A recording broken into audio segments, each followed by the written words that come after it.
بسم الله. السلام عليكم ورحمة الله وبركاته. ما أنت هالكن وحين بقى دونا برنامج كوبن أو كوسابسن حنون كمجلس سلوي قانو كورونا فيروس حنون كاسو أيامها تنبه تنودو إن بدن كقيدسي. السلام عليكم وعليكم السلام. السلام عليكم وعليكم السلام. حولي سيء أرني سنة إن بدن ليس لدحمريو حنونك لو يقانو كورونا فيروس كا وحين كورمي دونا وحياة بدن كوسابسن إسقى أما وحياة بدن ومارتي لا تحلقة حنونك عن سوشيالي waxaynu ku bilaabi doonaa hordhac ku saabsan xanuunkan loo yaqaano coronavirus. xanuunkan loo yaqaano coronavirus-ka waxaan ka bilaabi doonaa magaciisu meeshu ka yimid. magaca loo yaqaano corona waxay la macno tahay cron way la macno tahay magacaasi waa erey laatiina weeyaan. ereyga laatiinka ahi wuxuu noqonayaa marka ingiriis ahaan loo eego crown buu noqonayaa. crown waxa loo yaqaanaa koofiyadahan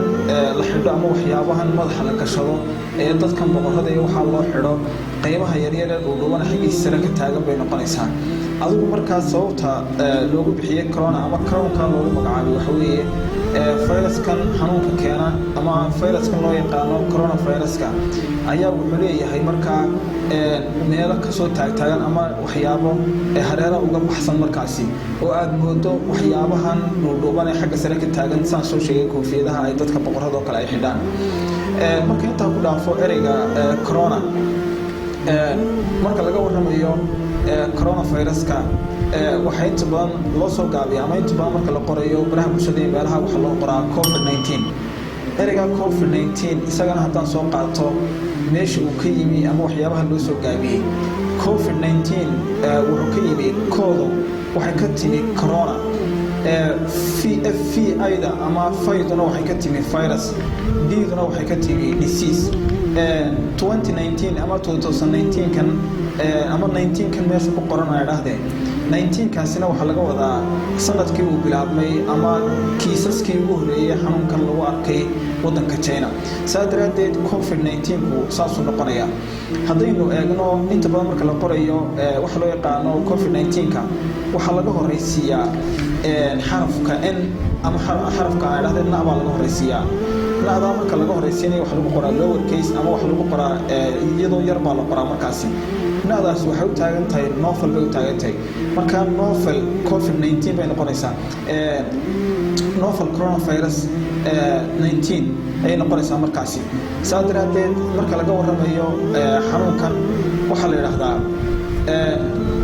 marka hore waxa jira viruska loo yaqaano coronavirus-ku wuxuu jira isagoo noocyo kala duwan waxa la yiraahdaa wax ka soo bilaabmaa kan keena common cold-ka ama hargabkan caadiga ilaa laga gaarayo ka sababa xanuuno khatar markaa keena. marka waa groups fara badan ayaa la isku yiraahdaa coronavirus la isku yiraahdaa. saadaradeed intan laga horeysiinayo waxa noqonaya novel ama mid cusub oo markaa novel ama new noqonaya markaasi. haddaynu soo qaadano si wada taariikhda markaa ku saabsan xanuunkan loo yaqaano coronavirus-ku bishii December marka ugu dambeysay sanadkii 2019 ayaa waxa lagu arkay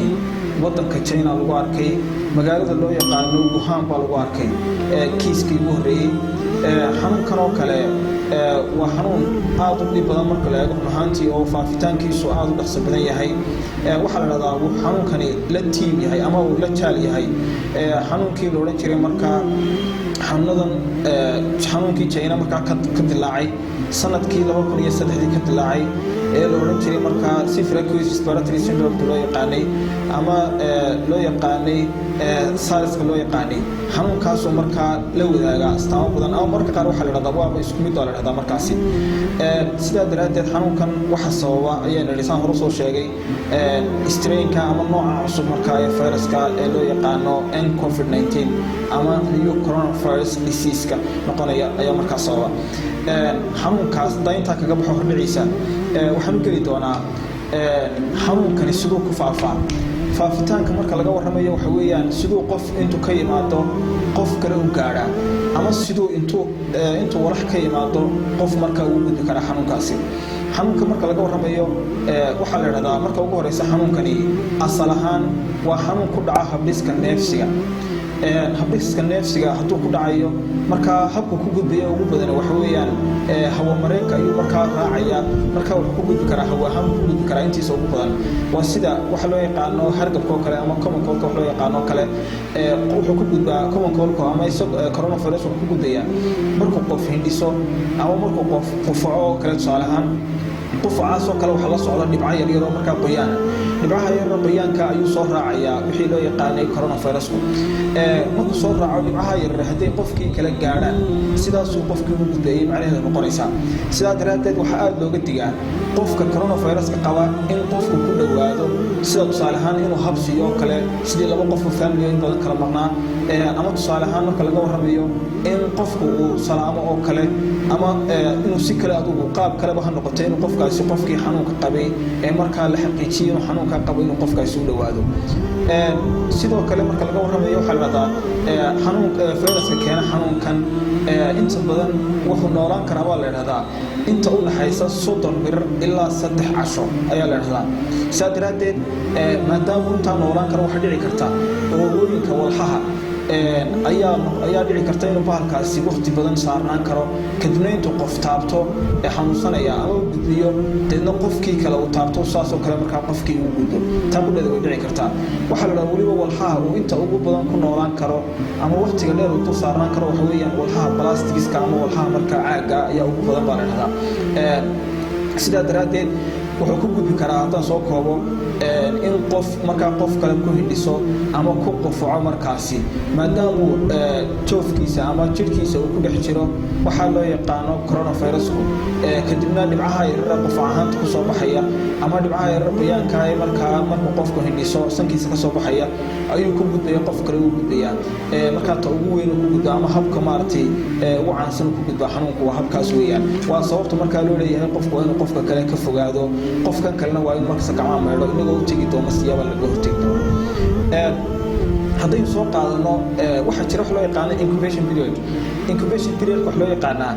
waxyaabahan jeermiska ahi waxay leeyihiin xilli markuu qofku u bandhigmo ama deegaankii waxaa iska jiray markuu qofku tusaale ahaan uu joogo ama cid xanuunkan qabtaa markii qofka dee maaragta usoo dhawaato waxaa dhacda wax loo yaqaan incubation period ah xilligii qofku xanuunkan u bandhigmay ama uu deegaankiisa tegey iyo xilligii xanuunka astaamihiisu muuqdeen intee u dhexaysay ama intuu qaataa tusaale ahaan qof baa maanta oo kale waxa salaamay ama laabta geliyay oo kale qof xanuunkii qaba fayraskii uu sidaa ku qaatay markuu fayraskii sidaa ku qaato incubation period waxay noqonaysaa xilliga uu astaami ka muuqanayaan qofkan ilaa waa kan fayraska jirkiisa galay incubation periodka marka laga warramayo waxaa la dhahdaa ugu badnaan inta ugu badan incubation periodka uu kusoo shaacbaan xanuunkani waa 14 casho meelahaas ay dhahdaan oo qofku markuu macnihii xanuunkii fayraskii qaato ilaa 14 cashay qaadataa in astaamihii xanuunka qofka lagu arko markaa laga garto in xanuunka markaa uu qabo haddaynu sii soconno waxaynu eegi doonaa ku xigsiin doonaa xanuunkan loo yaqaano covid-19 ama coronavirus disease-ka astaamihiisa maxaa ka mid a iminka qofku markuu tusaalaan hargabo kale si wacan baynu naqaanaa waxaa lagu arkaa waxyaabo dee dararyaashan ka soo baxaya qufac oo kale lagu arkaa markaa bal haddaynu eegno coronaviruska astaamihiisa ugu caansani waa 3 astaamood weeyaan ee la isla qaatay iminka iyadoo ay jiraan coronaviruska waxyaabo badan oo weli aan laga ogeyn oo maaragtay khubarada caafimaadku in badan aanay xaqiijin aduu waxyaabaha la isla qaatay iminka waa 3 astaamood astaanta koowaad waxa weeye qofka in lagu arko wax loo yaqaano kaf ama wax loo yaqaano qufac markaa qufaca wuxuu xagga la wadaagayaa wixii loo yaqaanay hargabkii caadiga ahaa buu la wadaagayaa qofku markaa qufac baa lagu arkayaa markaasi qodobka labaad waxa weeyaan wax loo yaqaanay fever ama qandho qandhadaasina waxay tilmaamaysaa qofku inuu xumad badan markaa dareemayo iyadoo ay falgal samaynayaan waxyaabihii difaacii qofka ama immunity-ga qofka ama jirka difaaciisii iyo sidoo kale fayraskan cadowga ku ah xagga dibadda markaa ka yimi qodobka saddexaad wuxuu noqonayaa ama ay dhahday astaanta saddexaad waxay noqonaysaa lagu arkayo qofka short breath ama in qofka neefsiga ku adkaado oo uu si neefisa u neefsan kari waayo ama inay xaggii shaqadii sanbabadoo kale aad moodo in culays ka yar dareemayo qofku marka neefsigiisoo kale markaa uu qofku ku adkaanayo sida la sheego waxaa la dhahdaa xanuunku dadku ku kala daran yahay oo tusaalahaan qofka xanuuno hore qabay sida tusaalahaan iyo karoo kale waxa loo yaqaan macaan oo kale ku daray haddaba waxa jirta saddexda astaamood marka la eegayo mararka qaar waxa la raaciyaa astaamo kale lagu daraa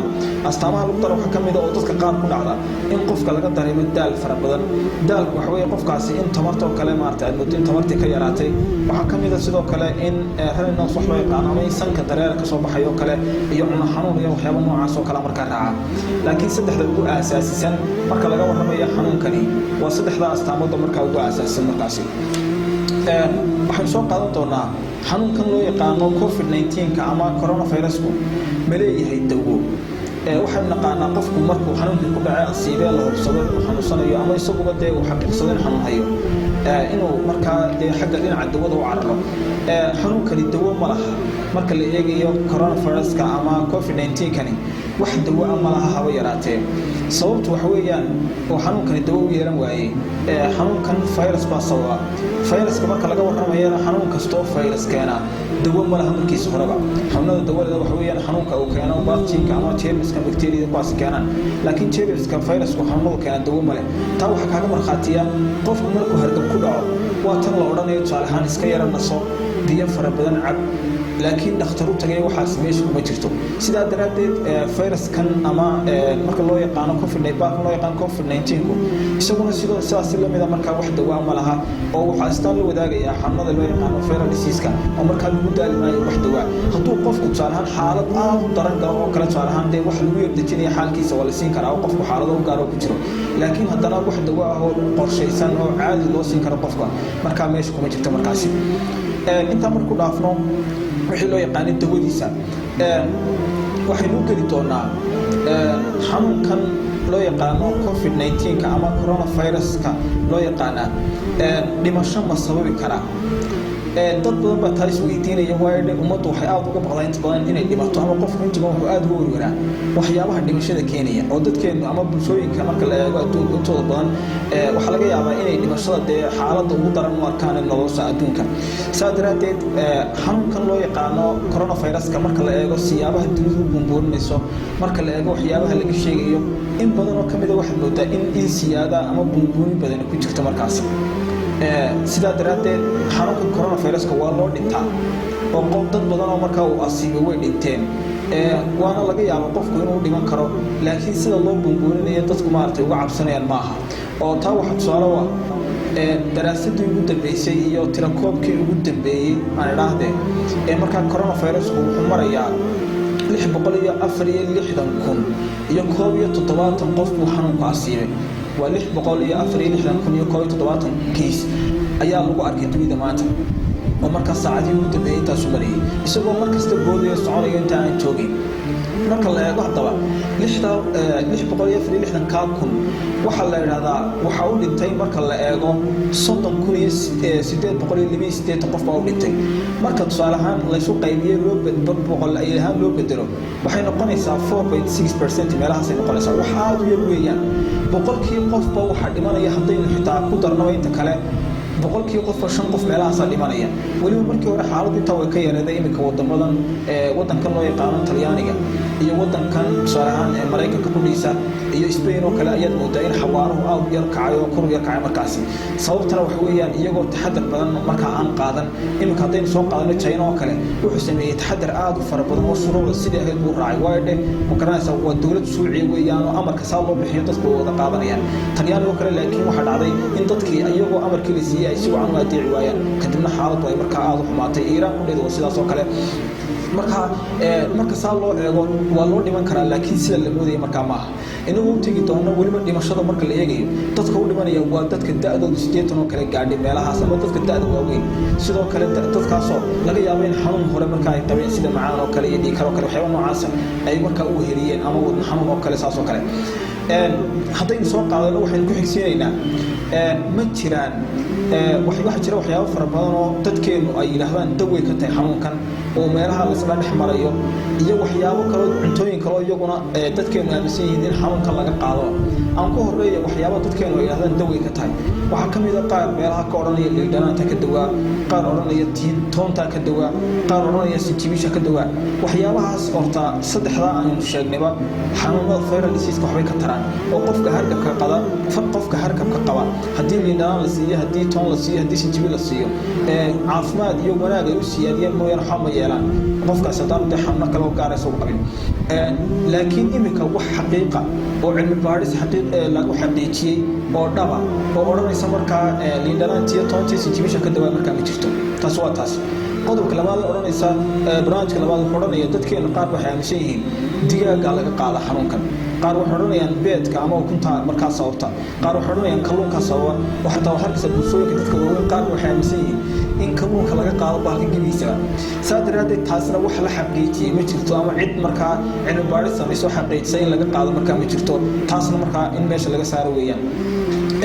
waxaan ku xigsiinayaa dadka ugu nugul xanuunkan loo yaqaano COVID-19 ama coronavirus waayo saan hadda xusay dadka ugu nugul waxa weeyaan dadka waaweyn oo waxaa la yiraahdaa marka laga warramayo xanuunkan coronavirus-ka saan hadda sheegay waxyaabo badan baa jiro aan la xaqiijin waxyaabaha la xaqiijin waxa kamid ah dadka qaar waxay leeyihiin xoolaha laga qaadaya taas lama xaqiijin dadka qaar waxay leeyihiin gabadha uur kale iyo gabadha maartay umusha oo kale ilmaheeda ay gudbinaysaa taasna maxay wax la xaqiijin markaa maaha cid ogi markaa ma jirto waxaana la aaminsan inaan taasi wax jira ahayn markaasi haddaba dadka ugu nugul waxa weeyaan dadka da'da weyn ama dadka waaweyn dadka da'da talaan sideedkoo kale meelaha gaadhay inta badan waxaa jira old disease-kan ama xanuunadan dadka waaweyn oo kale ku dhaca iska fara badan ama xanuunadan qofka noloshiisa la xidhiidha sida tusaale ahaan macaanka iyo dhiigkarka waxyaabahaas oo kale ayaa jirta sidoo kale xanuunka coronavirus wuxuu aad ugu daran yahay dadka qaba xanuunadan loo yaqaano respiratory diseaseska ama xanuunadan ku dhaca dheef mareenka wax ka wada xanuunadan ku dhaca hawo mareenka sida tusaale ahaan xanuunka loo yaqaano asmada ama xiiqda oo kale dadkaasoo kale aad buu xanuunka ugu daran yahay waayo qofkani waxaa la yidhahdaa dadka intooda badan wanigii hadeer soo sheegee xanuunkan dhimasho kuma keeno waayo qofkani waa qof iska dhalinyaro ama waa qof aan xanuun qabin markaas laakiin qofkan markuu xanuun halisa qabo ama aad u daran yahay waxaa dhici karta xanuunkan inuu ku noqdo oof ku noqdo ama pneumonia ku noqdo oo fareen ku noqdo dabeedna markaa oxygentii qofkaasi ama hawadii aynu qadeen oxygenta markaa uu waayo kadibna qofkaasi sidaa uu ku keenay inuu ku dhinto markaasi idanka ilaahay saa daraadeed dadka ugu daran waxa weeye dadka waaweyn iyo sidoo kale saan sheegay dadka xanuunada qaba markaasi sida marka laga warramayo dhibaatooyin xagga wadnaha macaan oo kale qofka qaba ama tusaale ahaan marka laga warramayo dhibaatooyin qofka ay haystaan dhibaato xagga neefsiga ama xanuunada neefsiga oo kale ku yimaada qofka markaa qaba markaasi haddaynu soo qaadano marka laga warramayo xanuunkan loo yaqaano coronavirus-ka marka xanuunka laga warramayo loo yaqaano coronavirus-ka waxaa aada muhiima xaqiiqdii qofku marka xanuunkii ku dhaco tusaale ahaan la yidhahdo qofkaasi wuu xanuunsanaya dadkeenu waxay aaminsan yihiin in badanoo ka mid a qofkaasi inuu markiiba u cararo markaa ama tago goob caafimaad taasi sax ma aha waxaa aada loogu talinaya run ahaantii qofku haddaanu dhibaato badan iyo cadaadis badan iyo difficulties ama caqabado badan dareemayn inuu gurigiisa iska joogo isagoo markasta xarumaha caafimaadka la xidhiiri kara haddii markaa uu halis badan dareemo saan sheegay sida qofka xanuun markii hore qabay sida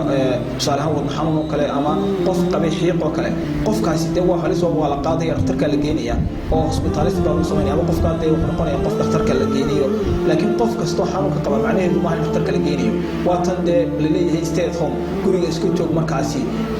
marka qofku stay at home guriga iska joogo maxay stay healthy qofku wuxuu ahaanaya qof caafimaad qabo markaa ahaanaya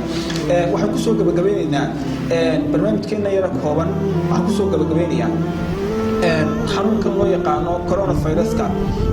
sidee looga hortegi karaa waxaa la yidhahdaa prevention is better than cure ayaa la yidhahdaa alwiqaayatu khayru min alcilaaj baa la yidhahdaa marka ka hortagga dawada ka fiican marka xanuunkan sidee looga hortegi karaa isagoo ku soo gaadho hadduu ku soo gaadho dee hadalba ma jiro oo dee saan sheegay qofku waxay noqonaysaa inuu dee xarunta caafimaad la xidhiidho intii macquula waxaana u badanta qofkaasi inuu ka ladnaado haddaan dhibaatooyin hore jirin baan idhi laakiin aynu xagga ka hortag ku dadaalo maadaama bulshadeena soomaaliyeed weli aan cid xanuunku hayo badani aanay jirin ama bahalkaasi ilaahay naga haye weli aanu markaa saameyn badan nagu yeelan xagga marka la eego kiisaska markaasi saa daraadeed waxaa ugu horeysiinaya marka la doonayo in xanuun laga hortago waxa ugu fiican laga hortagaa waa waxa loo yaqaan vaccinationka ama waxa Soomaali ahaan loo yaqaano tallaalka haddaba maadaama fayraskani yahay nooc cusub tallaalkiisa weli lama samaynin way jiraan dad lacag badan ku bixiyay oo aad ugu dadaalay markaasi ninkan ugu qanisan wadanka China loo yaqaano Jack Ma ayaa wuxuu ku bixiyey lacag aad u fara badan xataa ku bixiyey si talaalkiisa baalkan loo sameeyo dad cilmi baadhayaal oo klinikiskii caafimaadka waxyaabaha aad u bartay ayaa hawshaa ku hawlan laakiin iminka lama odhan karo waa la hayaa oo weli waxaa laynaga doonayaa inaynu samayno ama aynu ku dadaalno waxyaabahan soo socda ama afcaashan soo socota si aynu markaa uga hortagno xanuunkii maadaama aynaan haysan tallaalo ma jiro wax kalena ma jiraan markastana ay tallaabada ugu fiican tahay in laga hortago markaa xanuunkii waxaynu ugu horreyn waxaa ka mida qodobada laga hortagaya xanuunka kiisa koobaad haddaan soo qaato waxa weeyaan in qofku gacmihiisa si joogtaa u maydho bulshada Soomaaliyeed wax laga yaabaa inay sahashato gacmaha la maydhayo waxba kuma dhex jiraan wax saas ay yiraahdaan laakiin run ahaantii wax ka muhiimsan ma jiro qofku inuu gacmihiisa maydho waxa la yiraahdaa qofka gacantiisu maalintii waxay wejigiisa ama garanaysaa meelaha taabata in ka badan 30 jeer qoraalada qaar waxay qorayaan in ka badan 40 jeer sidaa daraadeed gacantaadu meel kasta way taabanaysaa tusaale ahaan waxa ugu xeeran bay taabanaysaa ashyaada aad wadatay taabanaysaa waniga hore soo sheegnay in walxaha guudkooda uu ku noolaan karo fayraska xanuunkan keenaya markaasi sidaa daraadeed waxa laga maarmaan qofku inuu gacmihiisa si joogtaa u maydho markaad gacmo maydhida bilowdo intay leed baad wadaysaa gacmo maydhida aad wadaysaa maaha inaad inta beersaa u furto markiiba iska daysay waxaa leeyahay ugu yaraan 20 sekin ayaa gacmaha la maydhayaa adigoo ku maydhaya biyo iyo saabuun markaasi haddii biyaha iyo saabuunta tusaale ahaan aad ka doorbido alcoholshana alcohol ayaad markaa ku maydhi kartaa waayo dhe waxa weeyaan infectionka iyo waxyaabaha tusaale xanuunka keenaya ama bacteria ama viruskan ay dhahdeen meesha ayay ka saaraysa way dilaysaa markaasi marka waa inuu qofku aad ugu taxadiro markuu gacmaha maydhayo oo gacmaha aad isugu xoqo dadaal badan ku lubiyo gacmaha dushooda maydho aduu faraxalkaynu naqaano maahay waa faraxal markaa aad loogu dadaalo juhdi badan la geliyey farsamo badanna markaa u baahan ayaa loo baahan yahay in la sameeyo markaasi qodobkeena labaad in laga hortegayo xanuunkan loo yaqaano COVID-19ka waxa weeyaan qofku inuu afkiisa iyo sankiisa markaa ku daboolo tissue waxay u naqaanaa sidoo kale software u naqaana baalka yar gacmaha la iska mariyo inuu ku daboolo markaasi markuu ku daboolayo afkiisa iyo sankiisa waxa weeyaan markaa xilliga qofku uu qufacayo iyo xilliga uu hindhisayo maadaama fayraskii afka candhuufta ka soo baxaysa iyo sidoo kale sanka waxyaabaha ka soo baxaya dareeraha uu la socdo labadaba waa inuu qofku markaa tissuegaas ama softiga ku daboolo haddii softi aanu haysan suxulkiisa qofku ayuu sidoo kale ku qufacayaa garanaysaa suxulku sidan oo kale markaa ugu qufacayaa maxaa keenay hadduu gacantoo kale ku qufaa maxaa dhacay sidan oo kale idhaahdo sax maaha taasi waayo gacantii waa inagii nidhi mar kasta sankii iyo afkii bay taabanaysaa markaa mar qofoo kala salaami kartaa way ka halis badan tahay calaacashu inaad ku qufacdo iyada ka halis badan halkii aad markaa kaga qufici lahayd calaacasha waa inaad ku qufacdo markaa suxulkaaga waayo isagu in badan meelo badana taaban maayo hawlaha gacantu haysana inta badan markaa ma hayo qodobkeena markaa saddexaad haddaan soo qaato markaa laga hortegayo xanuunkan loo yaqaano COVID-19ka qofku waa inuu iska ilaaliyo inuu la sameeyo close contact ama ku dhawaansho isku ku dhawaanayo qofkii xanuunsanaya markaasi oo waxa la yiraahdaa qofka xanuunsanaya waa inuu jirto ilaa 3 feet ama ay dhahdeen 1 mitir meelahaas ugu yaraan waa inuu jirto markaa qofku waa inaad ku dhawaano dee aad ugu dhawaan waa inaad aad ugu dhawaato waxa fara badanaya fursadda uu soo gaari karo fayraskii qofkaasi markaa uu daahinayay waa qofkani waa unwell person waa qof aan xaaladiisu fiicnayn ama waa qof xanuunsanaya markaa weeyo infected markaa weeyaan qodobkeena afraad waxa weeyaan waxa la yiraahdaa waa stay at home kaasi waa qodob aad muhiim ah ahaantii oo waxay noqonaysaa macnaheedu guriga joog markaad guriga joogto haddaad xanuunsanayso xanuunkaagii fayraskaagii ummadda waad ka xidho gurigaad la joogtaa haddaad caafimaad qabtana kuwa xanuunsanaya meelaha la isugu yimaadeen buuqa jooga ayaad fayraskooda adigiiba ka nabadgelaya markaasi saa daraadeed guriga in la joogaa wax ka wanaagsan ma jiro hadda waanigii sheegay dowladda China oo kale waa dowlad shuuciya amarada bixisa wax kamid ah qofku inaan dowladda u soo bixi karin markaasi amarkii markay qaateen iyagoo ahaa meesha masiibadan ka soo bilaabato markii hore laga argagaxay haddana mar qurunba kiisaskii istaageen oo aad moodaa in wadankii xanuun ku dhacay laga moodo markaasi oo hadda xanuunku uu larbayaayo markaa ku dhex jira Mareykanka maraykanka iyo sansheeye talyaaniga iyo wadamada kale sidaa daraaddeed waxyaabaha ay guusha ku gaadheen waxaa ka mid a markaad yara raadisay macni tusaale ahaan aad baadho beejidka caafimaadka waxaa ka mid a in dadkii ama raddii loo soo jeediyay ay qaateen oo gurigaba aanay markaa ka soo baxayn qodobka ugu dambeeya kusoo gabagabeynayno barnaamijkeena waxa weeyaan ku saabsan ka hortagga sida looga hortagayo xanuunkan loo yaqaano COVID-19 waxa weeyaan qofku inaanu taabanin gacmihii Soomaaliga laha gacmuhu iyaga mar kasta waxaan sida oo qofku oogooyin kala duwan u taabanaya qofku inaanu taaban markaa gacmihiisa inaanu qofku taabanin markaa sankiisa iyo sidoo kale afkiisa inaanu taabanin haddii gacmihiisu aanay nadiif ahayn waan sheego markasta waa taabanaysa xitaa adan isoo gabi marka qaar taabanaysa laakiin qofku waa inuu ku dadaalo intuu iska ilaalin karo taabashada markaa qaybahaas iyo sidoo kale inuu ku dadaalo gacmihiisu inay markasta nadiif ahaadaan qodobadaas markaa ugu muhiimsan xagga marka la eego taabashada qudeeda waayo indhaha iyo sanka iyo afku waa qaybaha maartay waa daloolada markaa dabada oo furan weeyaan saa daraaddeed waxaa dhici karta markaasi in gacantii uu isagoo qofkii caafimaad qaba intuu gacantii meel ku taabtay oo afkii iyo sanka taabto deena fayraskii gacanta soo qaaday uu sidaa ugu dhigbo afkii iyo sankii kadibna uu respiratory systemkii ama respiratory tractka habdhiskan hawamareenku saa ugu dhigbo kadibna xaaladdu halkaa ay ka bilaabato markaasi oo afkoo kale marka la eego wuxuu noqonayaa saa kurisu dalool dee halkan waa kan isu furan yihiin labadii guri kii hawadu maraysay kii cuntada maraysay marka intuu afka ka soo galo ayuu raacayaa kii hawadu maraysay sidaasuu markaa ugu gudbayaa sababka meesha ugu daran waa siibayaana waxa weeyaan ama primary organka waa siibaya waxa weeyaan waa sabab weeyaan bahalkani sidaa daraaddeed intaasaynu kusoo koobaynaa barnaamijkeennii koobnaa ee ku saabsanaa wacyigelinta iyo talooyinka ku taxalluqa xanuunkan ama fayraskan dunidu ka qaylisay ee loo yaqaano coronaviruska aad iyo aad baad u mahadsantihiin insha allah waxaynu rajeynaynaa in eebe inaga xafido dhibtiisa sidii khayr lana ma garanaysaa arrimaha o dhan inoogu dhammeeyo wasalaamu calaykum waraxmatullaahi wabarakaatu